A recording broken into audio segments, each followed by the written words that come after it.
Hi, I'm Charles with AniCap. This is my recap for the anime Konyaku. If you like my recaps, please consider subscribing. The story begins as a girl runs through a forest and trips like every person in every scary movie ever. She is being chased by a group of soldiers, but they stop for a moment out of fear. One of the soldiers explains that deep in this forest is the lair of the Demon Lord. Rumor says he hates humans, and anyone who approaches his lair is subject to his violence. Just then, they are informed of the girl's location and the chase continues. As she runs, the girl apologizes to someone named Natalia for taking off without explanation. She begins to promise her something, but the clumsy chick falls for the second time in the past minute. She sees a house in the distance just as she passes out. The next morning, a boy reads a headline saying that a wicked woman from a neighboring nation has gone missing. He senses a presence and heads into the forest to find a group of suspicious-looking animals who look like they are up to no good and wonders if there's a monster there. He finds that it's actually a girl and assumes that she must have fled from an abductor. The soldiers hide nearby, but we find that the boy was already well aware, and he uses elementary illusion magic to mess with them. He can tell from a badge that they are guards from the Nurez kingdom, and they work directly for the royal family. The boy demands to know what business they have there, but they just act like a broken record and demand that he hand over the woman. They surround the boy and explain that the girl is a major criminal who disgraced the nation. These fools clearly don't know that they are talking to the protagonist, as they promise to not hurt him as long as he hands the girl over with no fuss. The boy isn't afraid at all and declines to comply with the requests. He refuses to side with the group of tin cans, so they point out how he can't use his hands and they attack. Unfortunately for them, he is still able to use magic and shocks them with a non-verbal skill. He prepares his next attack and the soldiers tremble in fear as they realize that this boy is the great demon lord that resides in the forest. This realization comes far too late as the demon lord releases a powerful attack that defeats the entire group. He does some crazy powerful mind control thing and has the soldiers tell him what they will say when asked about what happened. They will say that they searched the forest thoroughly, but the woman's trail was gone, so they concluded that she was attacked by a monster. He then sends his new metallic puppets away, as they will have no memory of what actually happened. Later, we learn that the Demon Lord's name is Alan, and he watches the girl, unwilling to believe that she's a major criminal the whole country is looking for. She wakes up, and we learn that her name is Charlotte.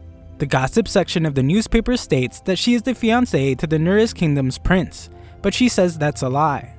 Charlotte frantically denies it, but Alan tells her to stop freaking out since he can tell if someone is lying just by looking into their eyes. The human lie detector can tell she isn't lying and she breaks down in tears as he is the first person to believe her.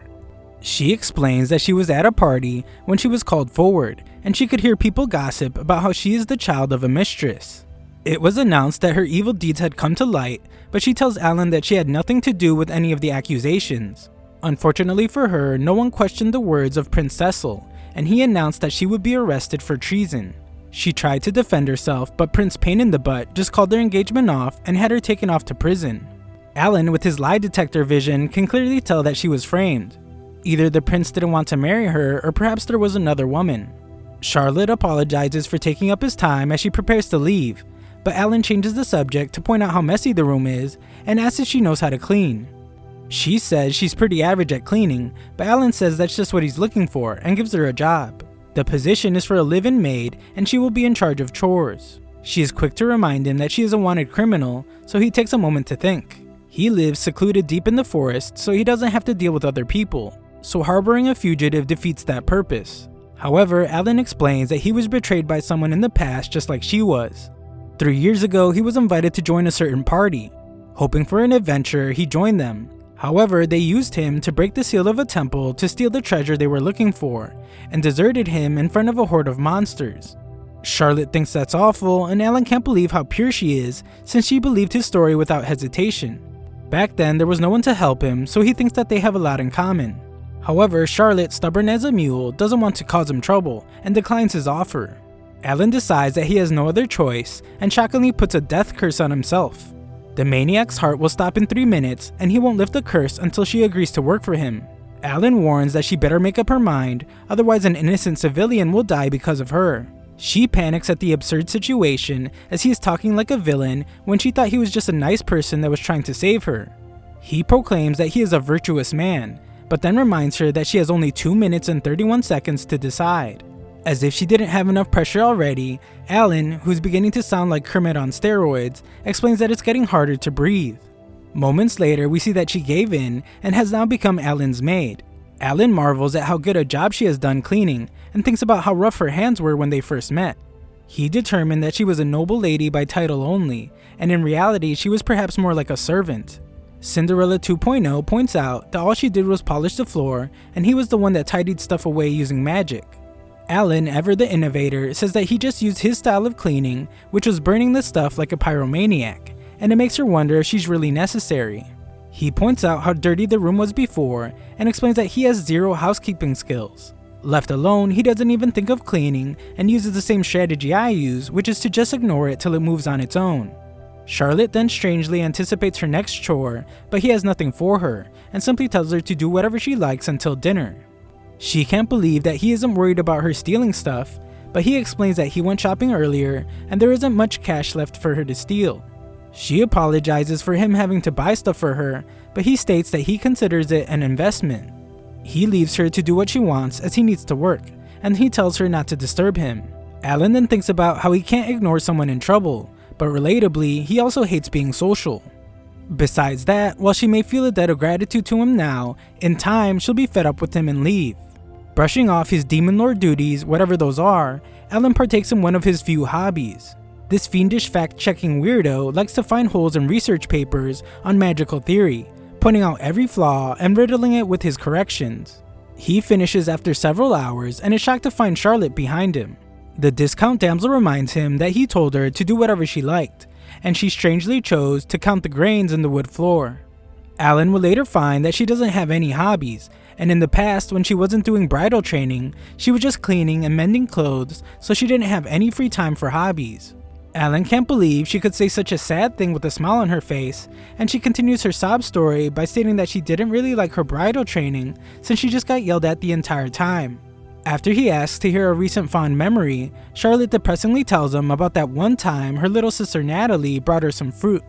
It was a little bruised, but she didn't get to eat such treats very often, so she was very happy. Her depressing story has her wondering why Alan's face looks so scary, but he tells her that it's the face he was born with. Alan thinks about how even he got to enjoy fun times at a magical academy every day, like making professors tear up by bombarding them with questions and blowing up classrooms with potion experiments. He thinks Charlotte should be having the best time of her life, and yet she has no hobbies or fun memories. Alan then excitedly decides that he's going to give her a crash course on all mischievous things in this world. Moments later, Bargain Basement Cinderella sits in front of several boxes and learns that Alan decided to sell his magical equipment to afford it all. Alan clarifies what he meant by mischievous and explains that it's an immoral type of fun. He can't help but be addicted to this type of mischievous behavior, but points out that Charlotte is an honest and genuine person. He wonders if she has ever spoken up against the Duke's family, and finds that she could never do it since they were kind enough to let her stay with them. It's clear to Alan that she is speaking like they're her master, not her family. He proclaims that he will now begin his lesson that will turn her into a beast that loses her old self. Charlotte, demonstrating her unwavering purity, becomes frightened as she always learned not to do bad things, but he assures her that they won't do anything illegal. Her fear instantly turns to shock when Alan reveals that the first indulgence will be cakes. It's too soon for her to be surprised though, as he reveals even more food. He tells her to eat, drink, and be merry to her heart's content, as this is the day's mischievous thing she will learn. Of course, the Debbie Downer thinks that it's not a good idea since they have to eat a proper dinner. If they only eat sweets, it'll lead to an unbalanced diet. Alan expected this response from Discount Cinderella, but points out that this is exactly why he wants to corrupt her. He is certain that the Duke must have treated her as family on the surface, but in reality handled her like a servant. Alan presents her with a cake, which she of course refuses, since some terribly misguided person incorrectly told her that you can't have cake for dinner. Alan reminds her that he is her employer and orders her to have her fill of all the cakes. Little Miss Never Dessert thinks it's crazy, but he tells her that this is her job for the day. If she doesn't do it, he threatens to use the death curse on himself again. Charlotte wants him to choose what he would like first, but after all that, he hilariously explains that he doesn't like sweets. Charlotte can't believe he sold his things to buy all of it, and is even more amazed when he states that he did it because he thought it would make her happy. He thinks she must hate sweets when she becomes flustered, but she actually loves them and takes her first bite. It's absolutely delicious, and tears stream down her face again. Alan, our demon lord of dessert, is as clueless as ever and wonders if the cake is rotten. But Charlotte explains that she is crying because no one has ever done something like that for her before. As she remembers her past, she says that she isn't sure someone like her is even allowed to be as happy as she is. Alan tells her to stop being ridiculous since this is only the beginning, and he plans to teach her every joy in the world. He has made the decision to stuff her full of delicious food, introduce her to every delight under the sun, and take her to many places around the world. He wants to make her experience fun and happy things until she's bored of them, and until she can say she's the happiest person in the world. Charlotte can't believe that he's doing all this for a total stranger, and he points out that even he doesn't know why he's doing it. But if he is going to do it, then he will do so thoroughly. She explains that she has no way to repay him, but he tells her that there's no need for that, and for her to just think that she's being forced to go along with his hobby. Charlotte wants him to eat some, so he reminds her that he hates sweets, but soon gives in to her plea. He finds that it isn't so bad, and the two enjoy their diabetes-inducing dinner. Alan reminds himself how he doesn't like to be social, but decides to give it a try just this once. They have a good time, but out sea we see that danger looms. Thanks for watching part 1 of my recap.